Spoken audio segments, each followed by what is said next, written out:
Ici, f désigne une fonction de classe C1 sur R2 à valeur réelle qui vérifie une telle relation pour xy appartenant à R2.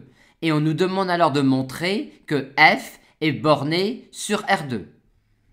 La présence de x2 plus y2, mais aussi, et on va voir pourquoi, de cette quantité-là, nous donne envie d'utiliser les coordonnées polaires.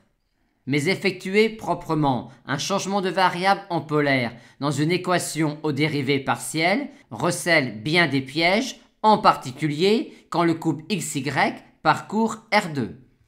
Mais ici, le but final n'est pas de résoudre cette équation aux dérivées partielles, mais de montrer que si une fonction f de classe C1 sur R2 à valeur réelle vérifie une telle relation, alors f est borné sur R2.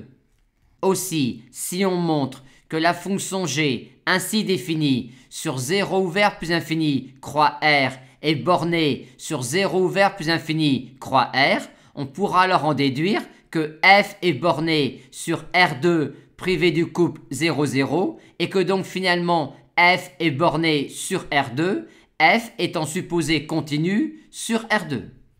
Et créer cette fonction g là sur 0 ouvert plus infini croix R à partir de petit f ne pose aucun problème. Et avec l'hypothèse f de classe C1 sur R2, on a tout de suite g de classe C1 sur 0 ouvert plus infini croix R.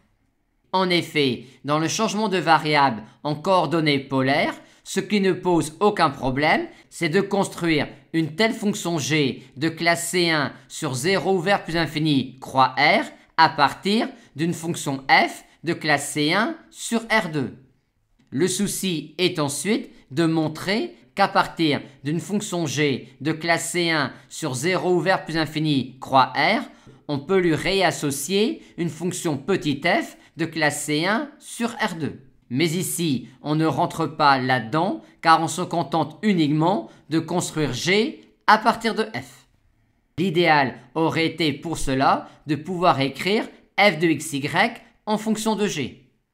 Mais on a dit qu'on va éviter de rentrer dans ce problème-là. Aussi, va-t-on écrire l'information donnée pour un couple xy de la forme r cos θ, r sin θ.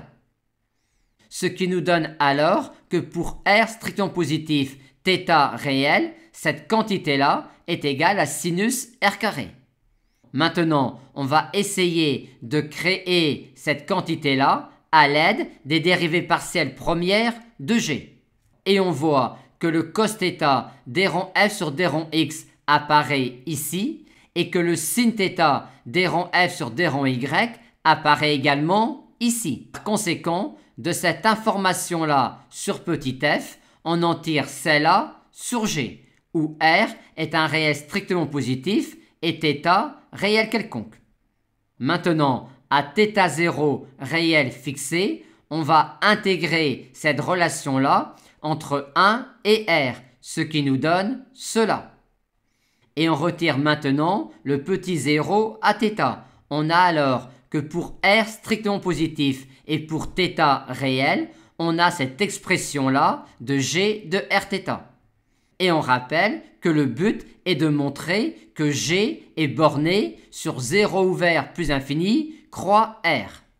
F étant en particulier continu sur R2, F est continu sur le cercle unité qui est une partie compacte de R2. Par conséquent, l'application qui a un réel θ lui associe ce réel-là est bornée sur R.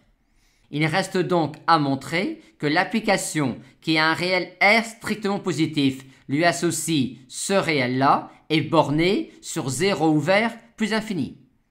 Or, t donne sinus t carré sur t est une fonction qui peut être prolongeable par continuité sur 0 fermé plus infini. Par conséquent, l'application qui a R lui associe cette intégrale-là est de classe C1 sur 0 fermé plus infini. Par conséquent, si on montre que cette quantité-là possède une limite finie quand R tend vers plus infini, on pourra dire que cette quantité-là est bornée sur 0 ouvert plus infini.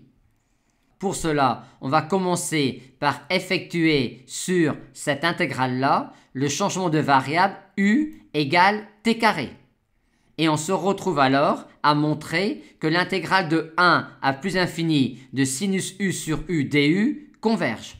Ce qui est un exercice classique et on rappelle que pour cela, on considère l'intégrale de 1 à grand X de sinus u sur u du et que l'on effectue dans cette intégrale-là une intégration par partie pour montrer que l'intégrale de 1 à grand X de sinus u sur u du possède une limite finie quand grand X tend vers plus infini.